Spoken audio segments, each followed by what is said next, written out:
spotlight over the city. And, man, we got us a +1 in the building. Now, this interview, a lot of people don't, if you're not from the DMV, you may not know Curtis Malone. But this young man, if you are from the DMV, I'll let him introduce himself and say. But this young man has been through a lot. He's done a lot for our city. He's been a lot to our city. And so we have the pleasure to have an exclusive interview. This young man has done some time, so behind the wall.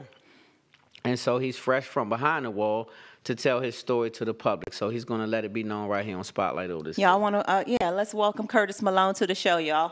Welcome aboard. Welcome aboard, home. Hey, good to see you, champ. What's up, y'all? How y'all doing? We good. Can you hear us okay? Can you hear us good? It's a little static, but I can hear. Not too bad? It ain't too bad. Okay. Okay, good. Well, welcome to Spotlight over the city. Yeah, we can hear you good. Okay. Yeah, you good. Okay. Yeah, we hear you very good. Long as you can hear us, we're good. Okay. Okay, so again, welcome to Spotlight over the city. Thank you for having me, y'all. Yeah, it's a pleasure. It is a pleasure. We got a lot of stuff to talk about. We want to catch up, but we got a lot of people, Curtis, who don't know Curtis Malone. A lot of people in the DMV know you, but everybody watches this show from all over. And so what we're going to do is take them all the way back because people were asking in our inbox, tell us more about Curtis Malone. Who is Curtis Malone? So we called you Mr. Basketball. We called you Mr. In the Water. We called you the producer of many professional basketball players leaving the DMV, going into the league. You were responsible for some of the bomb players like DeMar Johnson and a bunch of other players. So for outside of that, for people who are not from around here who didn't really know Curtis Malone growing up, let's start from the beginning. Who is Mr. Curtis Malone? Well, Curtis Malone is a young guy from Landover, Palmer Park, Maryland, who played the game of basketball and learned the game early on and wanted to take it to another level, and that didn't happen. So, of course, environment played a part. What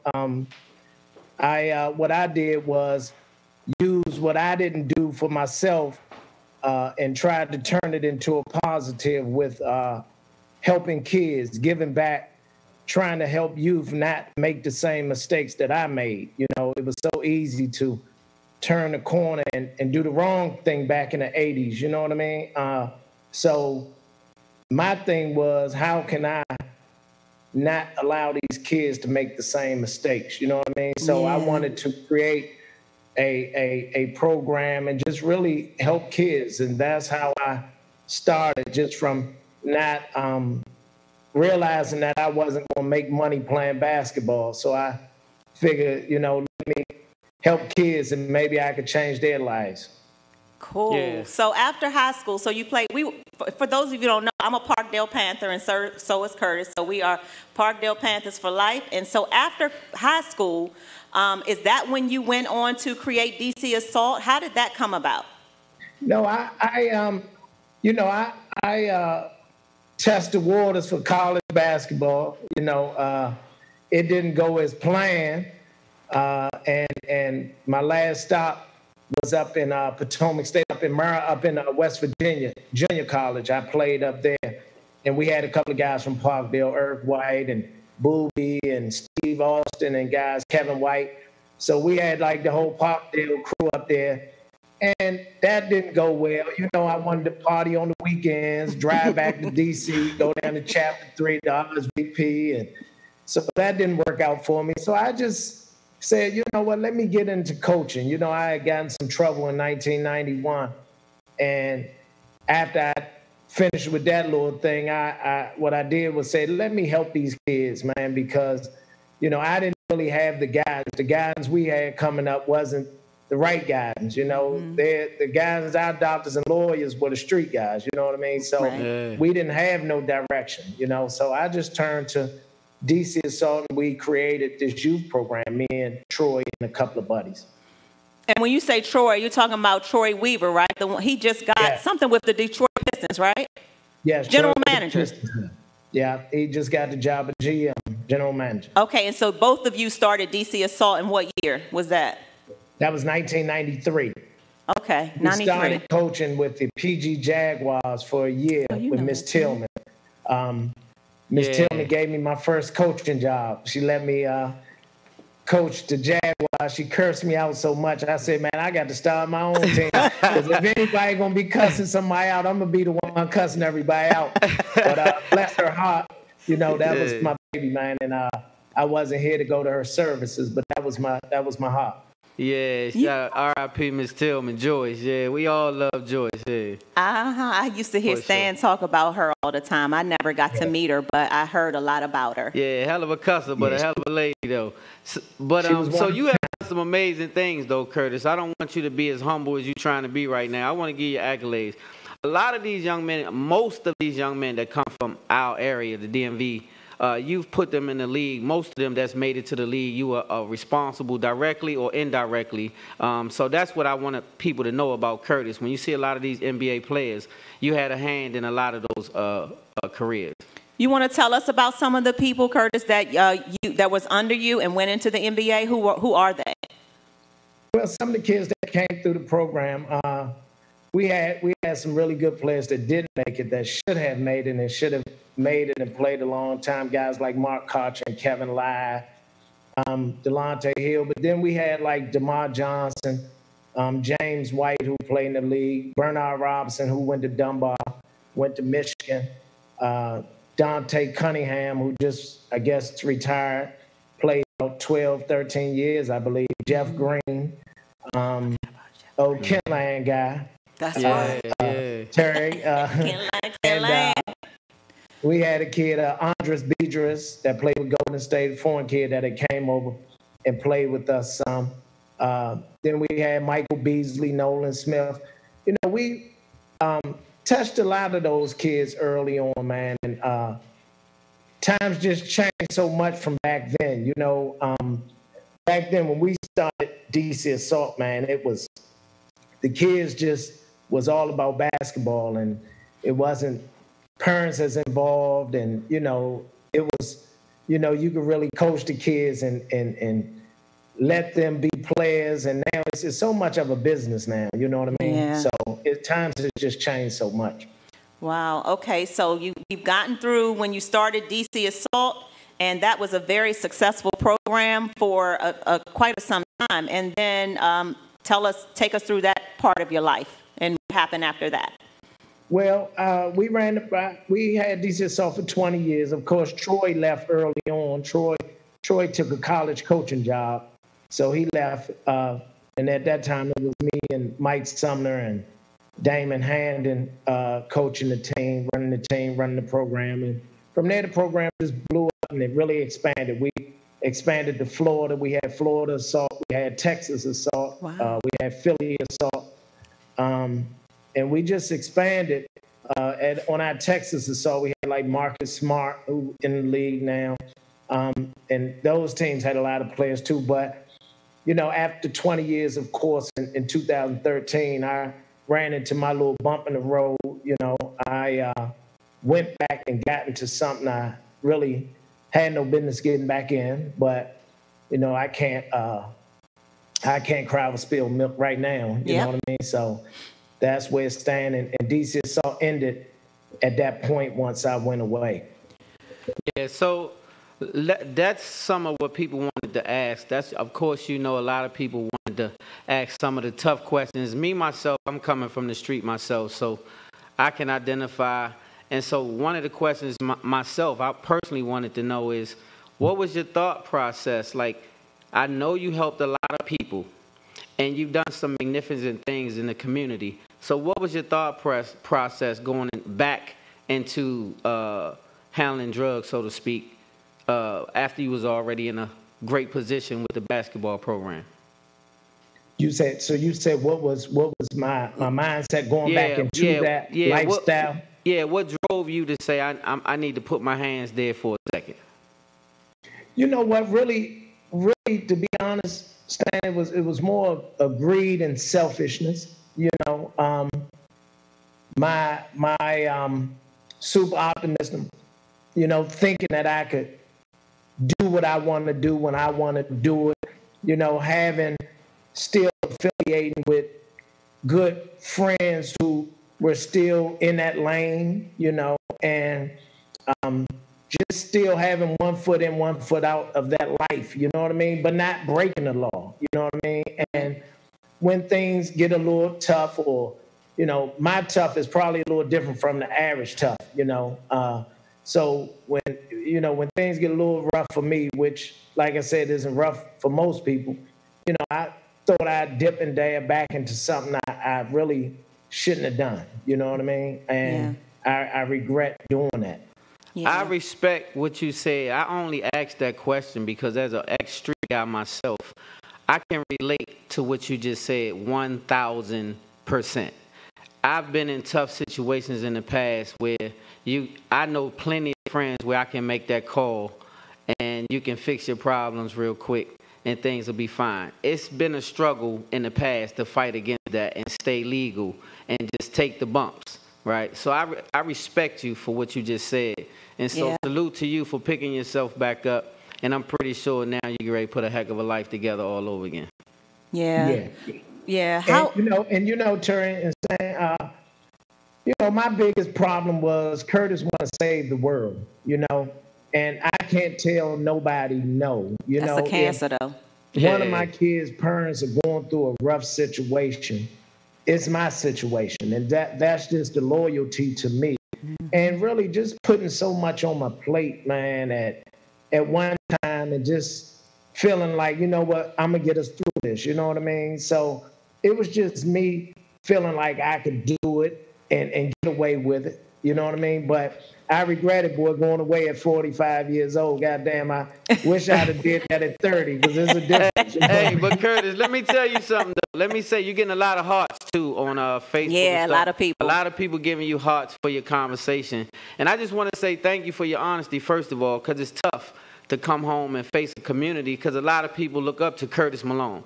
A lot of people in the DMV have your back. And so that's because the testament of who you are as a man. So we all make mistakes. You know what I'm saying? I've made many mistakes. A lot of people just haven't got caught up in those mistakes. And so now going forward, what would be one of the takeaways that you want to tell some people that may be facing that tough time right now and thinking about grabbing 50 pounds or 3-4 bricks or whatever the case is? What would you say to them right now to kind of steer them in the right course? Well, honestly, man, that really isn't even an option of mine, and if I ever wanted to do anything, of course, stand when you hold up and stand up as a man, everybody still loves you on both sides of the fence. So, you always have those type of people who love you too, who you didn't, cooperate on and you didn't tell them. So those guys love you forever. You know what I mean? Exactly. But it's just not an option, because I just feel like I can be successful and live a decent life without having to break the law. So, you proved that. Right now, man, at this age, man, I'm ready to really just enjoy life. I done did everything there is to do, for the first 50 years of my life. So at this point, man, it's really about kicking back and trying to enjoy life, man, and go on some of them trips like y'all going. Hey. Listen. So how was how was it, like your mental health, like going away at the age of 45? Like how traumatic was that, or not? Like, explain us. How did you survive and get through those times? It really was, because from the day I chose to go back to that, I was always prepared for what came with it. So mentally, I was already prepared for the worst. Unfortunately, I was blessed that the worst wasn't worse than what it was. And to me, when I realized what it was, I damn near did cartwheels, because it could have been much, much, much, much worse. Yeah. And I was just prepared, because when I found out what it really was, I was like, you know what? This is really just for all the years they done missed me, man. So I'm just going to lay down. I'm ready. And, but the most hurtful and tough part was my family. You know what I mean? My children, my parents are older. I was married at that time. So it was more of the letdown of me letting people down. The program, those kids love me. And that was the mental, that was the toughness of it all. But during the time, really, I was really prepared for that. You know what I mean? But how can I fix these relationships, and how could I, these people I hurt, you know what I mean? Yeah. Will they ever trust me again? That was always my concern. But once I got the show on the road and knew I was going to do time, my family stuck by me, the people important stuck by me. And so that made it even more easier to do. Wow. So did you have a lot of letdowns? Like a lot of times, a lot of people don't understand, but when you up, you have a lot of friends. But when you lay on your back, did you get to see who your true friends were? Yeah. You're right. And I realized that, and going through this show, it showed true colors. I had more people in my corner who I never expected to be in my corner, that truly was there, come to visit, doing it, everything for me and anything I needed done, making sure my dad and them were cool and good. And Terry, of course, Gail and Stan. You met Gail. Yes, Yeah. Gail. I love her. She came to Stan's party. Yeah, having her in my corner, that really took it to a whole nother level, because she was in my corner, from day one as a friend. She was my friend for 30 plus years, man. Yep. And she, once I went away, she was still my friend. And that really made things real smooth too. Well, that lets you know Gail is a true rider, my brother. Gail is a Cancer woman, so you better not. I told Gail, I said you better do right by Gail, or both of us gonna jump you. I ain't playing. Gail is a good woman. That's my heart and savior. You know what? she burned that highway up, boy. I know it. And I appreciate every hour and every second of it, man. I really can't even pay her back, and I can't tell her enough how much I appreciate her, man, and taking care of my family, my father, my mother. She's been good. Yeah. So how has your transition been? How has it been being back home and trying to transition back to a normal life? Like, how's that been? Well, that's been smooth too, because having a good support system has been very smooth. Some opportunities came my way.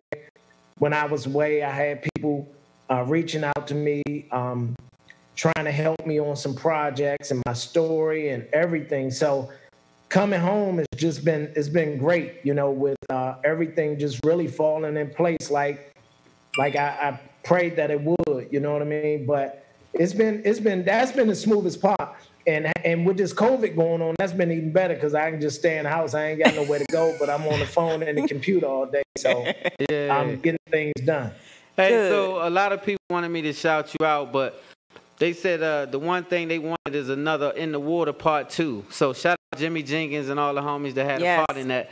But they said they want another bigger part, because a lot of people got left out of that In the Water series. I know it wasn't long enough, but they want a Part 2. Is that possible? Well, honestly, I thought they probably should have did a Part 2 and a 3, because it really it wasn't enough time to really give all the love that probably could have been given. They missed a lot of people, but they could have had a lot of people. But too, Stan, when you do a project like that and you only got an hour, you got to cut so much stuff. Right. And you got so much footage. So a lot of stuff probably just got cut. So them doing a Part 2, I think would be really nice. I think that would be real good. Yeah, for sure. Yeah, so you got some other projects coming up. Can you tell us about, like, what can we look forward to for this next half of your life? You're getting really old, so what you got coming up for this next part of your life? Well, I hope these projects hurry up, because I'm not trying to be waiting on no projects at 65 and stuff. So, I finished my book, so right now we trying to finish up the editing thing. So hopefully the first of the year, my memoir will be complete and ready to go. Like I said, with this COVID, it ain't been a rush, because it ain't a lot moving with anything really. Right. And I'm in the talks and negotiating, working with Kevin Lyles. He's handling my projects. Good. With my documentary, and we working on which company, which network we're going to decide to go with that. And then I have some people out of LA that's working on a TV series for my story. So all those are in place and in motion. Again, Hollywood shut down a lot. Yeah. So, and projects backed up, meetings backed up. So, but it's in the making, you know what I mean? So now I just got to sit back. You know, I was given an opportunity. Some guys brought me and gave me some partnership of a virtual technology company. And what we do is create virtual tours like of college universities and campuses and all that. And so my connection is to college coaches. So they brought me in as a partner of the company. So we've been pushing that. So that's been going really good. And with this COVID, kids can't really visit schools. And so now we create customized videos of the universities and like the athletics. So the football may get one. You know, we got a couple of schools, the men's basketball and the women's basketball are signed on to get the videos done. And it's a really, really neat company that's moving pretty good. So that's my day-to-day until the other projects come along. But it's called Campus VR. And that's what I've been working on every day. That's my 9 to 5 right now. Campus VR. Well, I see you don't waste no time. That's right. Get to the bag. I see you get right to the bag. I can't. Hey, I like money, man. I can't play around. You know, Gail say, boy, you stay busy. I got to work. I'm like Tommy, what's the one on Martin with the 6 jobs? Yeah. Yeah. Hey, Kurt, would you say you already had enough rest? It's time to work. It's time to work. You're right. But then again, you don't get too much rest in there, man. Them fools. Yeah, I already know. That's probably a whole nother segment. Look, hey, behind the walls. Behind the walls. You need that segment though. Behind the walls, baby. That's a whole nother one right there. Now. Yeah. Shout out my man Chris Hall too, by the way. Speaking of behind the walls. Yeah. So Curtis, any chance that some people sent us questions about? Can we ask you? Is there any chance or hope that you're going to get back into basketball, kind of like as coaching or any kind of role in basketball at all? You know what? Again, I have no intentions on right now. I don't see myself doing anything with coaching an AAU team right now.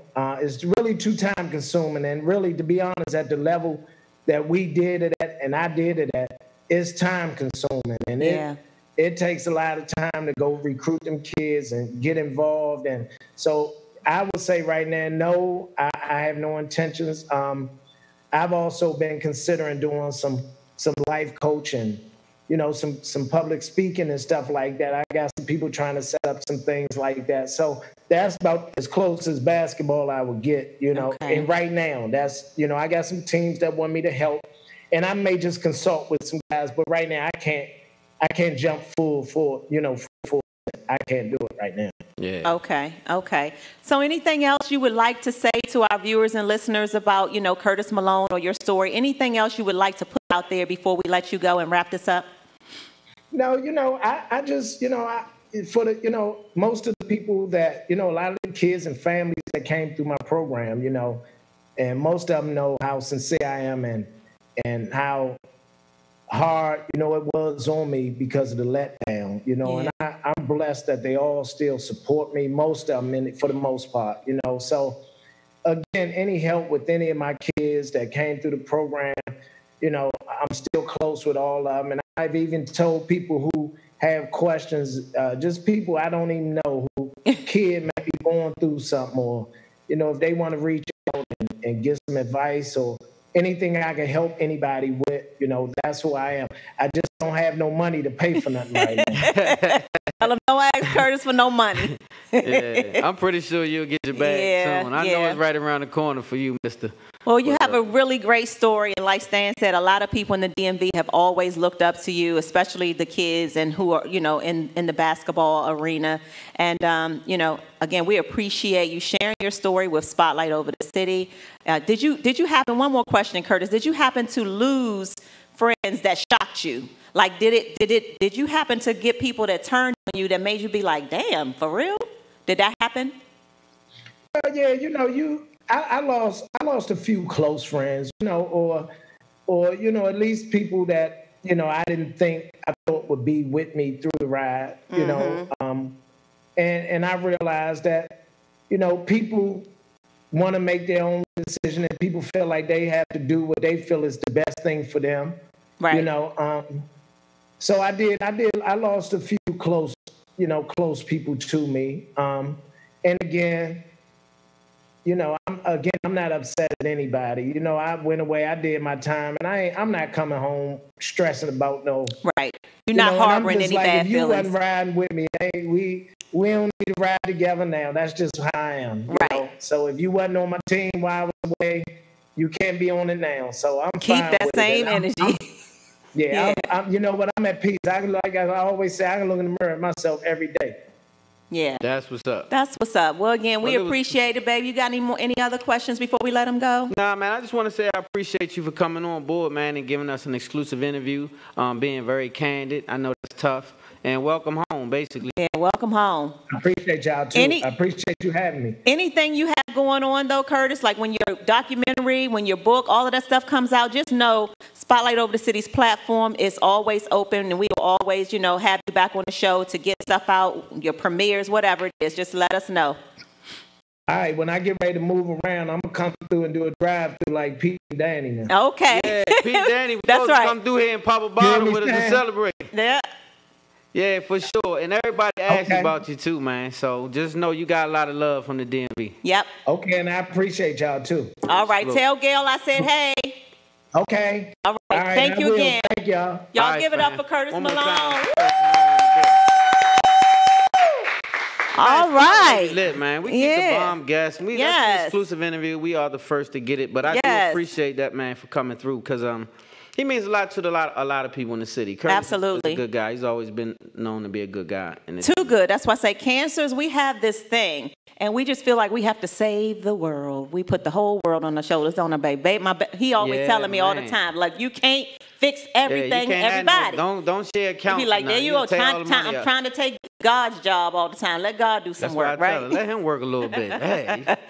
Well, coming up after this next commercial break, we have got our family member and one of the most humble young men that we have ever had come through the studio, and super talented. We've got Trey Burrell coming up right after this.